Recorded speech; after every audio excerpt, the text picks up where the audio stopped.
Musim panas 2025 bisa jadi awal dari babak baru di Old Trafford. Di tengah sorotan tajam, Ruben Amorim mempersembahkan gelar perdananya untuk Manchester United Premier League Summer Series 2025. Meski hanya turnamen pramusim, trofi ini terasa seperti cahaya pertama setelah gelap yang panjang. Trofi ini bukan sekadar piala eksibisi, ia adalah simbol bahwa badai mungkin akan segera berganti menjadi tsunami kejayaan.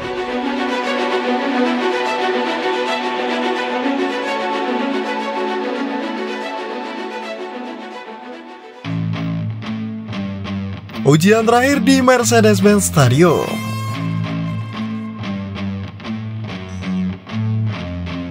Matchday ketiga Premier League Summer Series 2025 digelar pada Minggu 3 Agustus waktu setempat di Mercedes-Benz Stadium, Atlanta. Dua laga pamungkas mempertemukan Bournemouth melawan West Ham United, lalu Manchester United kontra Everton. Bournemouth harus mengakui keunggulan West Ham 0-2 lewat gol Nicholas Fulgur dan Jarrod Bowen. Namun perhatian utama tertuju pada partai kedua, Manchester United menghadapi Everton. Dengan status sebagai tim paling produktif di dua laga sebelumnya setelah menaklukkan West Ham 2-1 dan Bournemouth 4-1.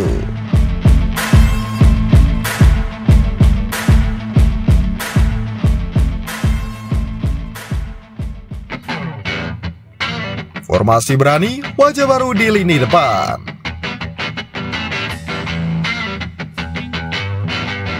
Pelatih Ruben Amorim menurunkan formasi agresif 3-4-1-2. Altay Bayindir tampil sebagai kiper utama. Dikawal trio back Teden Mengi, Matthijs de Ligt, dan Luke Shaw. Lini tengah diisi pemain muda dan bintang baru Amad Diallo, Kobbie Mainoo, Manuel Ugarte, dan Diogo Dalot. Sementara Bruno Fernandes menjadi pengatur serangan. Di lini depan, dua rekrut anyar Bryan Mbeumo dan Matheus Cunha melakoni debut. Everton asuhan David Moyes turun dengan formasi 4-3-3. Mereka tak datang untuk bertahan. Babak pertama berlangsung terbuka dan penuh tekanan dari kedua kubu.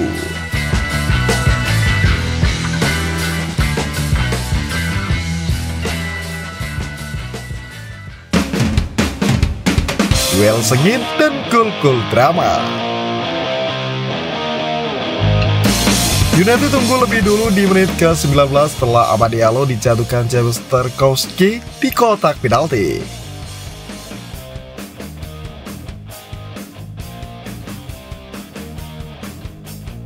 Bruno Fernandes menjalankan tugas dengan dingin. 1-0, Bryan Mbeumo hampir menggandakan keunggulan lewat tendangan bebas. Namun Jordan Pickford tampil luar biasa sepanjang laga.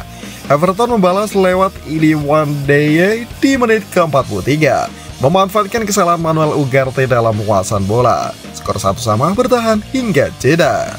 Amorim memasukkan Mason Mount di babak kedua dan perubahan ini menumbuhkan hasil instan.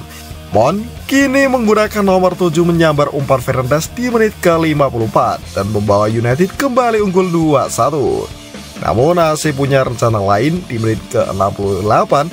Sebuah insiden membingungkan membuat skor kembali imbang. Bruno Fernandes dianggap melanggar Ndiaye, namun laga tetap berjalan. Bola mengenai Diallo dan masuk ke gawang sendiri. Skor 2-2 bertahan hingga akhir. United gagal menyapu bersih 3 laga, tapi tetap keluar sebagai juara dengan 7 poin dari 3 pertandingan. Untuk Amorim ini adalah langkah pertama dan langkah yang menjanjikan.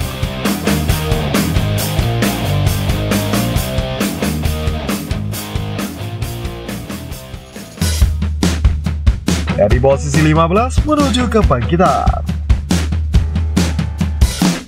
Musim lalu adalah mimpi buruk. United finish di peringkat ke-15 Liga Inggris.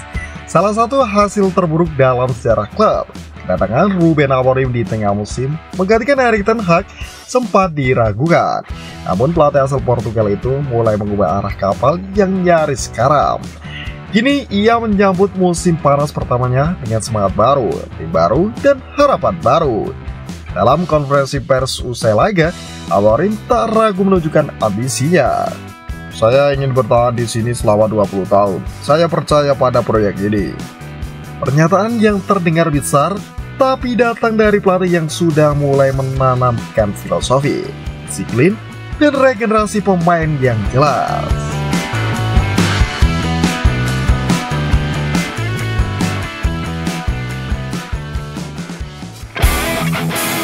Arsenal jadi ujian pertama. Liga Inggris 2025-2026 akan dimulai pada 16 Agustus dan Manchester United langsung dihadapkan pada tantangan besar menjamu Arsenal di Old Trafford Minggu 17 Agustus.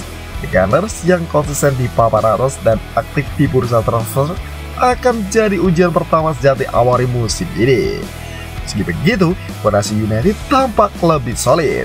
Bryan Mbeumo dan Matheus Cunha membawa dimensi baru di lini depan. Kobbie Mainoo tumbuh menjadi poros andalan. Amad Diallo kembali percaya diri. Altan Bayindir menunjukkan konsistensi di bawah Mister. Dan yang terpenting, pemain mulai percaya pada proyek sang pelatih.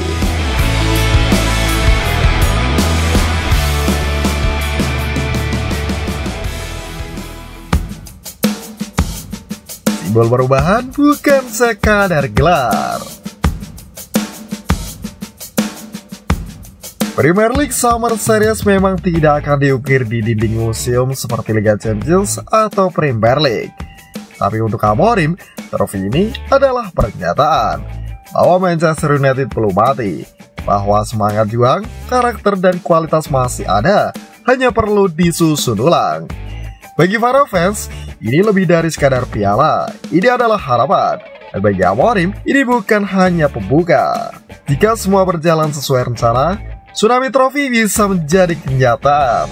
Trofi pertama sudah diraih, tapi musim masih panjang. Dan badai yang lebih besar sedang disiapkan.